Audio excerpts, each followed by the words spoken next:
नमस्कार दोस्तों, हमारे YouTube चैनल में आप लोगों का बहुत बहुत स्वागत है।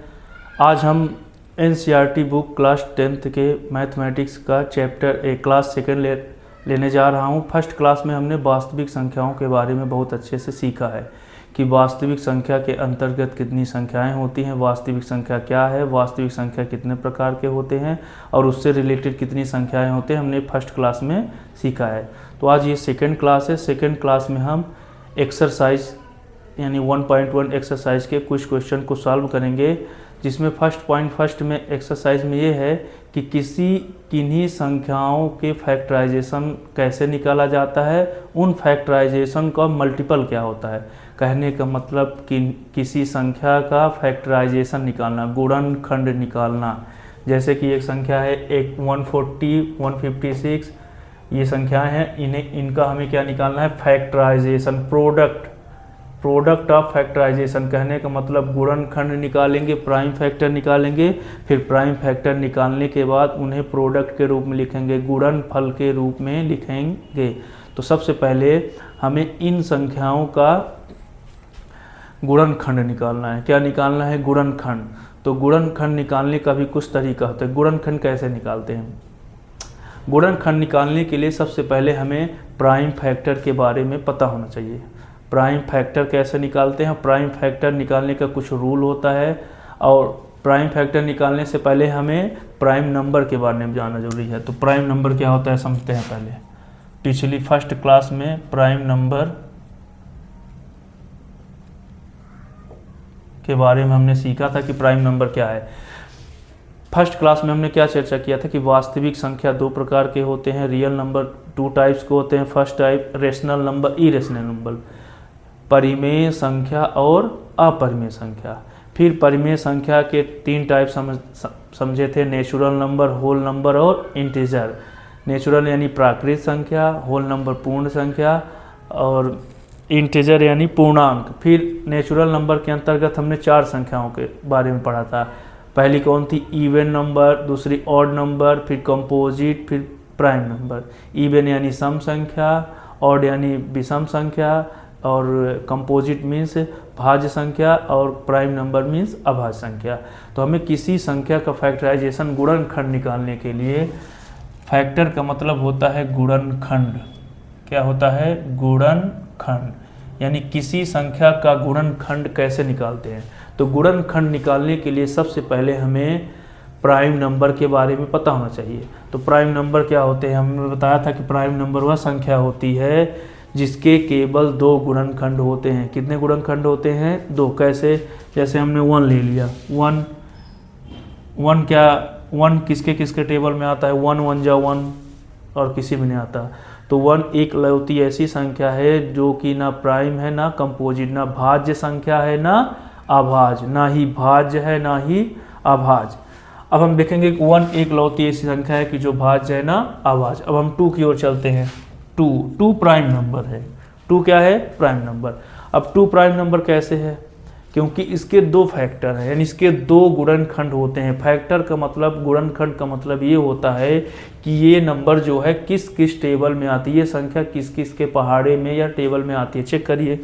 जैसे 1 2 जा 2, 1 तो हो गया। फिर 2 1 जा 2, यानी 2 लोगों के टेबल में 1 दूना 2, 2 1 कम 2। तो इसके कितने फैक्टर है? 1 2। कितने फैक्टर है? 2। इसलिए कौन सी संख्या हो गई? प्राइम नंबर, अभाज्य संख्या। इसी प्रकार 3 लेंगे। क्या लेंगे? 3 का चेक करेंगे। 3 1 3 जा 3, 3 1 जा 3, यानी 1 तिहाई 3, 3 1 कम 3। तो 3 के भी कितने फैक्टर हैं? 2। इसलिए कौन सा नंबर है? प्राइम नंबर, अभाज्य संख्या। इसे क्या बोलते हैं? अभाज्य संख्या, प्राइम नंबर। अब फिर हम देखते हैं 4 के कितने नंबर हैं, चेक करते हैं। 4 1 4 जा 2 4 जा 4 1 जा। इसके 3 फैक्टराइजेशन हो गए। कितने फैक्टराइजेशन हो गए? 3। ये प्राइम नंबर में अभाज्य संख्या बना होगा, जैसा कि हमने पहले ही क्लास में बहुत अच्छे से इसको समझे थे कि प्राइम नंबर क्या होते हैं, कंपोजिट, भाज्य अभाज्य संख्या के बारे में बहुत अच्छे से सीखे थे। तो 4 जो है, 4 के 3 फैक्टर है, यानी 3 गुणनखंड है, इसलिए प्राइम नंबर नहीं है। तो कौन सा नंबर है? कंपोजिट। कंपोजिट यानी भाज्य संख्याएं। कौन सी? भाज्य संख्याएं। भाज्य का मतलब होता है जिसके 2 से अधिक गुणनखंड हो। कितने गुणनखंड हो? 2 से अधिक। जैसे 4 के देखिए 1 2 3 कितने गुणनखंड है? 3, तो इसमें आ जाएगा भाज्य संख्या में आ जाएगा, कंपोजिट नंबर में। और जिसके 2 गुणनखंड होते हैं वो कहाँ आएंगे? जिसके 2 गुणनखंड होते हैं उसमें किस में आएंगे? अभाज्य संख्या, क्योंकि हमें गुणनखंड निकालना है। क्या निकालना है? फैक्टराइजेशन। फैक्टराइजेशन निकालने के लिए हमें गुणनखंड प्राइम नंबर का जानना बहुत ही जरूरी है, अभाज्य संख्या। इसी प्रकार 2 के बाद क्या आता है?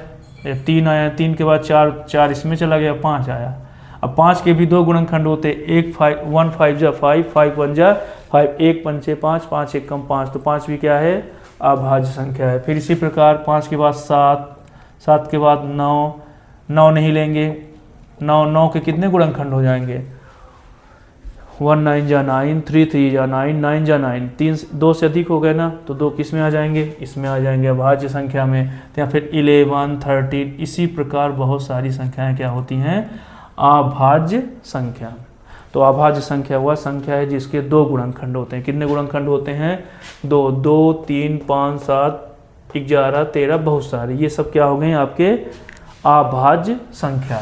जब हम किसी संख्या, अब हमको निकालना क्या है? फैक्टराइजेशन, प्राइम फैक्टर, अभाज्य गुणनखंड। क्या निकालना है? अभाज्य गुणनखंड। प्राइम फैक्टर का मतलब होता है अभाज्य गुणनखंड।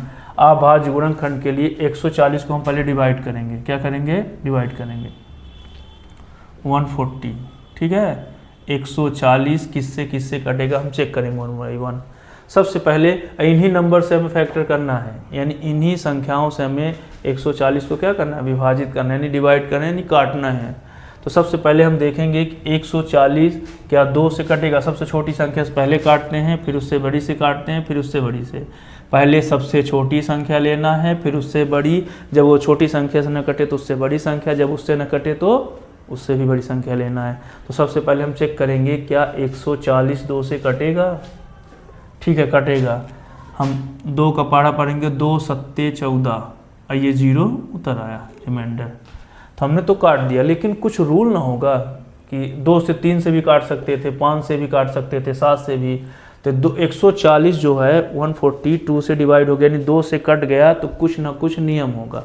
उन्हीं नियम को हम समझते हैं, जिसे बोलते हैं रूल ऑफ डिविजिबिलिटी, विभाज्यता का नियम। क्या? विभाज्यता का नियम, रूल ऑफ डिविजिबिलिटी। हिंदी में हम लिख देते हैं, अंग्रेजी में बोल देंगे। जब दोनों लिखेंगे तो ज़्यादा टाइम वेस्ट होगा, तो इसलिए हिंदी में हम लिख देंगे, इंग्लिश में बोल देंगे। तो रूल ऑफ डिविजिबिलिटी, विभाज्यता का नियम। जैसे 140 2 से क्यों कटा? कुछ ना कुछ तो नियम होगा। तो नियम क्या कहता है? तो सबसे पहले किसका नियम सीखेंगे? प्राइम नंबर का ही गुणनखंड सीखा जाता है, क्योंकि यहाँ लिखा है प्राइम फैक्टर, अभाज्य गुणनखंड। तो हम केवल प्राइम फैक्टर का ही रूल पढ़ेंगे। होते तो सभी के हैं, लेकिन हमें प्राइम फैक्टर निकालना है, तो हम केवल प्राइम अभाज्य संख्याओं के ही फैक्टर सीखेंगे। तो सबसे पहले 2 से विभाज्य। 2 का नियम क्या है? 2 से विभाज्य। कोई संख्या 2 से कट गई, जैसे 140 2 से कट गया, तो क्यों कटा है? कुछ रूल होगा। तो रूल ये कहता है जब किसी संख्या के इकाई के अंक में, जब किसी संख्या के वंश में 0 2 4 0 2 4 6 8 हो, यानी अगर किसी संख्या के इकाई के अंक में अगर आपको ये सारी संख्याएं मिल गई, तब वह संख्या 2 से कटेगा। जैसे आप इसको देखिए, 140 की इकाई के अंक में क्या है? 0 है। वंश में क्या है इसके? इस नंबर, इस डिजिट के वंश में कितने हैं? 0 है। तो क्या 0 इसमें है? बिल्कुल है, यानी यह संख्या 2 से कटेगी। अब आप लोगों को समझ में आ जाना चाहिए कि 140 को हमने 2 से काटा है। क्यों काटा है? क्योंकि 2 का रूल क्या बोलता है? कोई संख्या 2 से तभी विभाज्य होगी जब उसके इकाई के अंक में 0 हो। उसके इकाई के अंक में क्या हो? 0। हालांकि 2 4 6 8 भी लेंगे तभी, लेकिन ऐसी परिस्थिति यहाँ पे नहीं आई है। तब ये 2 से डिवाइड हो गया। फिर क्या बोला गया है? फिर 2 से काटेंगे, जब तक 2 से कटता जाएगा काटते रहेंगे। जब 2 से नहीं कटेगा तब अगले स्टेप की ओर हम जाएंगे। अब हम देखेंगे कि फिर क्या आ गया? 70 आ गया। देखिए 2 का पहाड़ा पढ़िए 14 से आगे न जाए, यानी 14 से एवं न जाए, तो 2 सत्ते 14, 2 का पहाड़ा पढ़ो 14 से आगे न जाए, तो 2 सत्ते 14, कितनी बार पढ़े हैं 7। जितनी बार हम टेबल करेंगे तो नीचे लिखेंगे और फिर ये 0 रिमाइंडर जो था उतर आया है। ठीक, अब हम देखेंगे 70 क्या 2 से कटेगा, अगर 2 से नहीं कटेगा तब हम अगले स्टेप में जाएंगे। कहाँ जाएंगे, अगले स्टेप में। चेक करते हैं, देखिए फिर 2 से कट रहा है, क्या बोलता है इकाई के अंक में 0 है, तो देखिए 0 है तो फिर 2 से कटेगा। जब ना होता 0 तो फिर हम अगले 3 के पास चलते हैं, तो 3 का भी रूल हमने नहीं पढ़ा है, जैसे ज़रूरत पड़ेगी तो 3 का रूल हम पढ़ लेंगे। तब हम चेक करेंगे तो इसको भी 2 से काटेंगे। क्यों काटेंगे, कोई बोल दिया आपसे 70 2 से विभाजित हो रहा है या डिवाइड हो रहा है या कट रहा है, तो क्यों हो रहा है, तो आप उसे क्या बताएंगे, इसके इकाई के अंक में क्या है 0 है, इसलिए यह 2 से कटेगा। तो चलिए काटिए। अब 2 का पहाड़ा पढ़िए कि 7 से आगे न जाए, 2 का टेबल करिए कि 7 से अब न जाए, तो 2 1 कम 2, 2 दूनी 4, 2 त्याई 6। अगर हम 2 चौके 8 कर देंगे तो आगे चला जाएगा, तो 2 त्याई 6, कितनी बार टेबल किए हैं 3 बार, 2 त्याई 6। अब 2 त्याई 6 कर दिए तो यहाँ पर एक कैरी बच गई, यानी हासिल कितना बचा 1। फिर ये वाला 0 क्या आ जाएगा, यहाँ पर आ जाएगा। अब 2 का टेबल करें कि 10 से अब न जाए, तो 2 का पहाड़ा पढ़िए 10 से आगे न जाए, 2 पंचे 10, 2 पंचे 10। अब ये 2 से डिवाइड हो गया।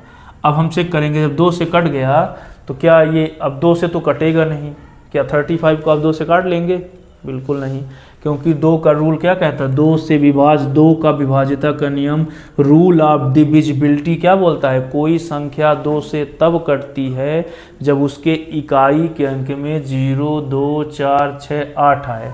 यहाँ पर हम देखते हैं इकाई के अंक में क्या आया है 5 आया है, तो क्या 2 रूल को फॉलो करेगा, नहीं करेगा ये, क्योंकि यहाँ इकाई के अंक में देखिए यहाँ पे कहीं पे 5 की चर्चा नहीं की गई है, जबकि इसके वंश में 5 आ गया तो यह संख्या 2 से नहीं कटेगी। और जब 2 से नहीं कटेगी तो हम किसके पास जाएंगे, 3 के पास जाएंगे। हमें काटना अभाज्य संख्या से ही है, प्राइम नंबर से ही, तो जब 2 से नहीं कटेगा तो किससे चेक करेंगे, 3 से। ये देखिए 2 का नियम हमने पढ़ लिया है, इकाई के अंक में 0 2 4 6 8 है, और जब 3 का नियम पढ़ेंगे तो 3 का भी कुछ रोल होगा।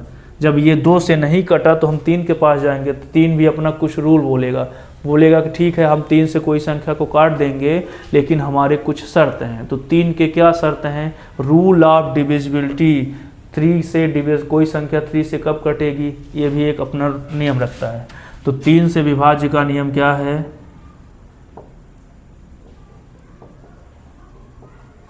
3 से कोई संख्या कैसे विभाजित होती है, 3 कहता है सम ऑफ ऑल डिजिट, किसी संख्या के अंकों का योग 3 से विभाज्य हो, किसी संख्या के अंकों का योग 3 से विभाज्य हो तो वह संख्या 3 से कटती है। कैसे, अंकों का योग, अंकों का योग 3 से क्या हो, विभाज्य हो। विभाज्य होने का मतलब टेबल में आए, किसके टेबल में आए, जैसे मान लीजिए हम 35 ले लिए एग्जाम्पल में, 35 को आप ले लीजिए, तो इनको जोड़िए, अंकों का योग सम ऑफ डिजिट, तो इनको जोड़ दिए 3 5 5 3 कितना हुआ 8, 5 3 कितना हुआ 8। अब चेक करिए क्या 3 से विभाज्य है 8, यानी 3 के टेबल में 8 आ रहा है, 3 1 कम 3 दूनी 6, 3 का नहीं आ रहा है, यानी 35 3 से डिवाइड नहीं होगा, यानी 35 3 से नहीं कटेगा। यहाँ पर ये नियम क्या हो गया, फेल हो गया, यानी 35 3 से नहीं कटेगा, 35 3 से नहीं कटेगा, क्योंकि 3 के रूल में ये नहीं कंटेन किया। 3 का नियम क्या है, अंकों का योग 3 से विभाज्य हो, जबकि अंकों का योग 5 3 8 आ रहा है, 3 से विभाज्य नहीं हो रहा है। एक अदर एग्जाम्पल लेके आप समझ सकते हैं, जैसे लिखा है 45 45, क्या 45 कटेगा, चेक करिए, 4 और 5 कितना हुआ, 5 4 9। अब 3 का पहाड़ा पढ़िए 9 आ रहा है, 3 तिकाई 9, 3 से कट गया, यानी 45 35 3 से कट जाएगा। तो ये इसका रूल नियम हो गया, क्या हो गया इसका नियम। तो ये 35 3 से नहीं कटा है, 35 3 से नहीं कटा है, तो 3 का रूल अलग है, 3 से संख्या नहीं कट रही है या नहीं विभाजित हो रही है, तो हम किसके पास जाएंगे, 5 के पास जाएंगे। पहले किससे काटा जाता है, 2 से, और जब 2 से नहीं कटेगी तो किसके पास जाएंगे, 3 के पास, और जब 3 से नहीं कटेगी तो किसके पास जाएंगे, 5। और जब 5 के पास जाएंगे तो 5 भी एक अपने सामने रूल रखता है, 5 से विभाज्य। जब 2 3 से संख्याएं नहीं कटेंगी तो हम किसके पास जाएंगे, 5 के पास। तो 5 के पास जाएंगे तो बोलेगा ठीक है हम संख्या को काट देंगे, लेकिन एक शर्त है। अब 5 का क्या शर्त है, देखिए 5 कहता है इकाई के अंक में, वंश में किसी डिजिट यानी किसी संख्या के इकाई के अंक में यदि 0 और 5 हो तब वह संख्या 5 से कटेगा। इकाई के अंक में 0 या 5 हो। जैसे 2 वाले रूल में क्या था, इकाई के अंक में 0 2 4 6 8 था। अगर ये संख्याएं आती हैं तभी वो संख्या 2 से कटेंगी। 3 का क्या कहता है, अंकों का योग 3 से विभाज्य हो। 5 क्या कहता है, इकाई के अंक में 0 या 5 हो तब वह संख्या 5 से डिविजिबल होगी। आप चेक करिए 35 को, क्या 35 3 से कटेगा, 300 नहीं कटा, 3 में फेल हो गया। अब हम चेक करेंगे इकाई के अंक में 5 है, इसके इकाई के अंक में कितना है 5, 35 के इकाई के अंक में कितना है 5। और ये कह भी रहा है ये रूल 5 का जो रूल है डिविजिबल बाय 5, इकाई के अंक में 5 है तो इसलिए यह संख्या 5 से कटेगी, क्योंकि इसके रूल को फॉलो कर रही है। यानी यह संख्या 3 से नहीं कटी तो किससे कटेगी, 5 से। अब 5 का टेबल करिए, 5 के पहाड़ा पढ़िए, 35 से आगे न जाए। 5 सते 35 कितनी बार टेबल किए हैं, 7 बार, यानी 5 सते 35। अब 5 से कट गया 7, अब 7 2 से कटेगा नहीं। अब 5 से कट गया तो छोटी संख्याएं से नहीं काटेंगे। अगर कोई संख्या बड़ी संख्या से कट गई तो फिर हम छोटी संख्या से नहीं काटते हैं। तो यहाँ पे 2 से कट चुका है, 3 से कटा नहीं, 5 से कटा, तब बड़ी संख्या से कटेगी। तो 7 को ना तो 2 काटेगा, ना तो 3 काटेगा, ना तो 5 काटेगा, तो कौन इसको काटेगा, 7। 7 एक कम 7। अब 7 के भी कुछ रूल होते हैं, आप उनको भी समझ लीजिए। 7 से विभाज्य, क्या 7 से विभाज्य कोई संख्या 7 से कैसे कटेगी। जैसे इसने हम 7 एक कम 7 हमने काट दिया संख्या, तो कुछ ना कुछ इसके रूल होंगे, ऐसे थोड़ी काट दिए हैं। तो 7 के क्या रूल होते हैं उनको हम समझेंगे। कोई संख्या 7 से तब कटती है जब उसके वंश में, कहाँ, उसके वंश में 2 का गुणा करते हैं। इकाई के अंक में 2 का गुणा अशेष संख्या से क्या करते हैं, घटा देते हैं, तब वह जो रिजल्ट मिलेगा 7 से क्या हो, विभाज्य हो। 7 से क्या हो, विभाज्य। इसका एग्जाम्पल समझते हैं। इसका एग्जाम्पल क्या है, 343। क्या ये 2 से कटेगा, बिल्कुल नहीं कटेगा, क्योंकि इसके इकाई के अंक में कितना है 3, इसमें नहीं है, तो 2 से नहीं कटा। अब जब 2 से नहीं कटेगा तो किसके पास जाएंगे, 3 के पास। 3 क्या कहता है, अंकों का योग 3 से विभाज्य। जोड़िए, 4 3 7, 7 3 10, 3 के पहाड़े में 10 नहीं आता तो 3 भी फेल हो गया, 2 भी फेल हो गया, 3 भी फेल हो गया। अब चेक करेंगे क्या 5 पास होता है। 5 क्या बोलता है, इकाई के अंक में 0 या 5 हो, तो इकाई के अंक में 3 है, इकाई के अंक में क्या है 3, तो ये 5 भी फेल हो गया। और जब 5 फेल हो गया तो किसके पास जाएंगे, 7 के पास। अब 7 क्या कहता है, ये देखिए रूल क्या लिखा है, पहले इकाई के अंक में 2 का गुणा करिए। तो इसके इकाई के अंक में कितना है, देखिए 3 है, तो 3 में 2 का गुणा कर देना है। और शेष संख्या से घटाना, शेष संख्या क्या है 34, 34 है, तो मिला कितना 2 तिहाई 6, 34 माइनस 2 तिहाई 6, 34 में 6 गए 28। अब चेक करिए 28 7 से विभाज्य है, 7 के पहाड़े में आता है 7 चौक 28, इसलिए यह संख्या किससे कटेगी, 7 से कटेगी। यह संख्या किससे कटेगी, 7 से कटेगी।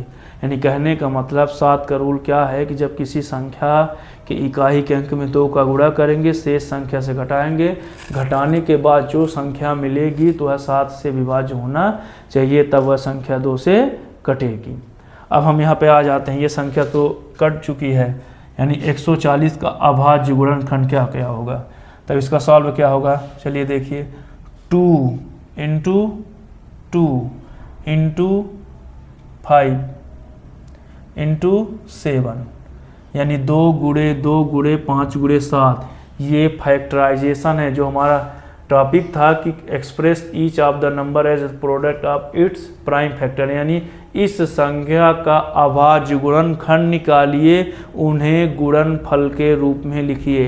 तो सबसे पहले हमने ये देखिए अभाज्य गुणनखंड कर दिए। अब इनको गुणनफल के रूप में लिखना, तो ये देखिए गुणनफल के रूप में लिख दिए हैं। तो 140 का अभाज्य गुणनखंड कितना आया, 2 कितनी बार है, 2 बार। आधार सामान्य घात क्या हो जाएंगे, जुड़ जाएंगे। 2 कितनी बार है, 2 गुणे 5 गुणे 7, ये आ गया आपका आंसर।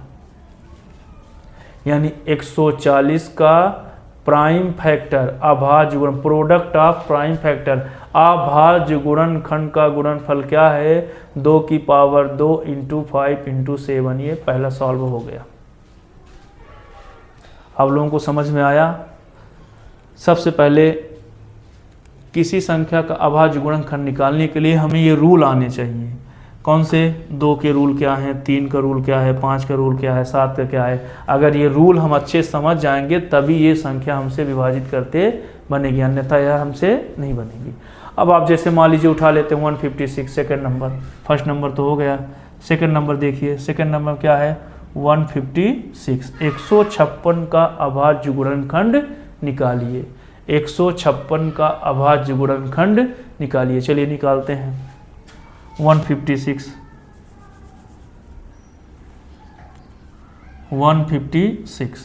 अब हम पूरा रूल यही लगाएंगे, कहीं अलग से रूल नहीं आएगा, क्योंकि ये विभाज्यता का नियम है।